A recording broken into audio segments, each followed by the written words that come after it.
भाषी राज्यों में विधानसभा चुनाव में बुरी तरह मात खा चुकी कांग्रेस अब देश के सबसे ज्यादा आबादी वाले एक और हिंदी भाषी राज्य उत्तर प्रदेश में 20 दिसंबर से यूपी जोड़ो यात्रा निकालने जा रही है। ये यात्रा प्रदेश में 25 दिनों तक चलेगी और लोगों से संवाद भी किया जाएगा। इस यात्रा की अगुवाई एक बार फिर कांग्रेस महासचिव प्रियंका गांधी करेंगी। हालांकि कांग्रेस के पास यूपी में कुछ भी नहीं है, लेकिन उसे पता है कि अगर दिल्ली की सत्ता पर काबिज होना है तो हिंदी बेल्ट में अपनी ताकत बढ़ानी पड़ेगी।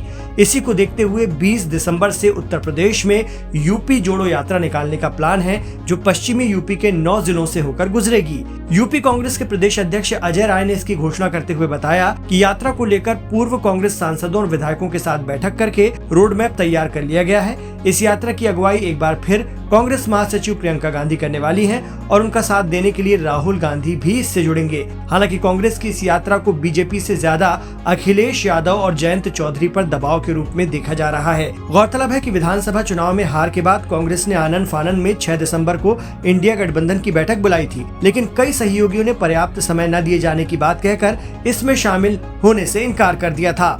यूपी जोड़ो यात्रा ये पूरे प्रदेश में चल रही है। हमारी ये यात्रा प्रारंभ होगी 20 तारीख से, जो मां शाकुंभरी के दर्शन करके हम लोग वहां से प्रारंभ करेंगे सहारनपुर से और नैमिषारण्य तक ये चलेगी। प्रयास होगा कि 14 तारीख खिचड़ी का स्नान हम लोग वहीं पर करें और ये सांकेतिक हम 15 तारीख से, क्योंकि 16 तारीख से खरमास का महीना शुरू होगा, तो 15 तारीख से हम बाबा विश्वनाथ के दरबार में संकल्प लेकर यात्रा, एक सांकेतिक यात्रा 15 तारीख से प्रारंभ करेंगे और 20 तारीख से इस यात्रा को हम नियमित रूप से फिर वहां से चलाएंगे, जो आगे लगभग 25 दिन तक यात्रा चलकर नैमिषारण्य में सीतापुर में समाप्त करेंगे। और ये पूरी तरीके से यूपी जोड़ो यात्रा इसका नाम रहेगा।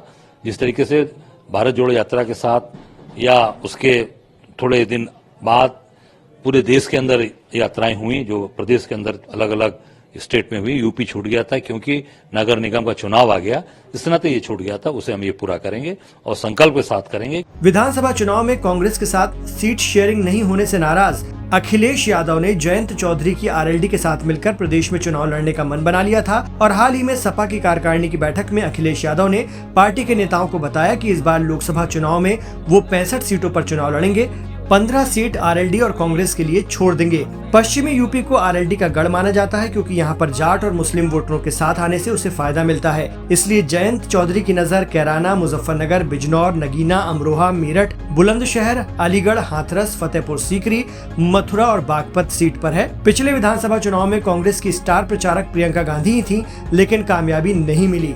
अब 1.5 साल बाद प्रियंका गांधी को यूपी जोड़ो यात्रा के जरिए उत्तर प्रदेश में देखा जा सकता है। उनकी ये यात्रा सहारनपुर के गंगोह शहर से शुरू होगी और फिर मुजफ्फरनगर, बिजनौर, अमरोहा, मुरादाबाद, रामपुर, बरेली, शाहजहांपुर, लखीमपुर खीरी होते हुए सीतापुर के नैमिषारण्य पहुंचेगी। बताया जा रहा है कि कांग्रेस ने यात्रा का रूट काफी सोच समझकर चुना है, क्योंकि ये शुरू तो मुस्लिम बहुल इलाकों से होगी, लेकिन इसका अंत ऋषियों की भूमि नैमिषारण्य में होगा।